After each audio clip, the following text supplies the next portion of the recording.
Chapter 23.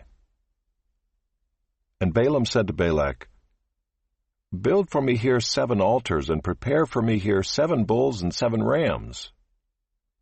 Balak did as Balaam had said, and Balak and Balaam offered on each altar a bull and a ram. And Balaam said to Balak, "Stand beside your burnt offering, and I will go. Perhaps the Lord will come to meet me, and whatever he shows me I will tell you." And he went to a bare height, and God met Balaam. And Balaam said to him, "I have arranged the 7 altars, and I have offered on each altar a bull and a ram." And the Lord put a word in Balaam's mouth and said, "Return to Balak, and thus you shall speak." And he returned to him, and behold, he and all the princes of Moab were standing beside his burnt offering. And Balaam took up his discourse and said, "From Aram Balak has brought me, the king of Moab from the eastern mountains. Come, curse Jacob for me, and come, denounce Israel. How can I curse whom God has not cursed? How can I denounce whom the Lord has not denounced? For from the top of the crags I see him, from the hills I behold him. Behold, a people dwelling alone, and not counting itself among the nations. Who can count the dust of Jacob, or number the 4th part of Israel? Let me die the death of the upright, and let my end be like his." And Balak said to Balaam, "What have you done to me? I took you to curse my enemies, and behold, you have done nothing but bless them." And he answered and said, "Must I not take care to speak what the Lord puts in my mouth?" And Balak said to him, "Please come with me to another place, from which you may see them. You shall see only a fraction of them, and shall not see them all. Then curse them for me from there."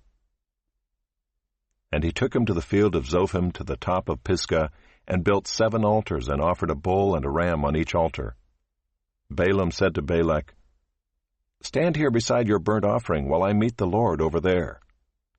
And the Lord met Balaam, and put a word in his mouth, and said, "Return to Balak, and thus shall you speak." And he came to him, and behold, he was standing beside his burnt offering, and the princes of Moab with him. And Balak said to him, "What has the Lord spoken?"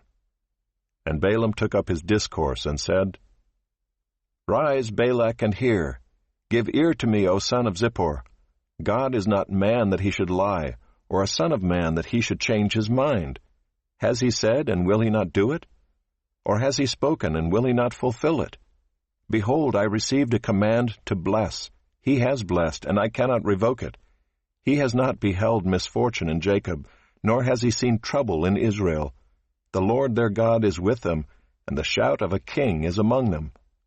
God brings them out of Egypt, and is for them like the horns of the wild ox.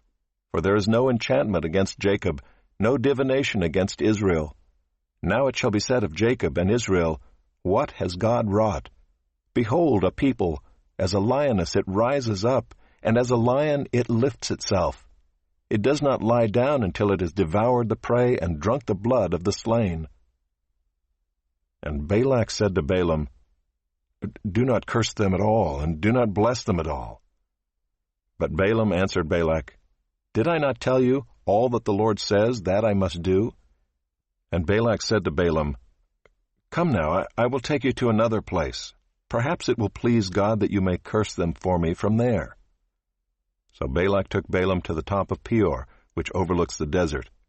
And Balaam said to Balak, "Build for me here 7 altars, and prepare for me here 7 bulls and 7 rams." And Balak did as Balaam had said, and offered a bull and a ram on each altar.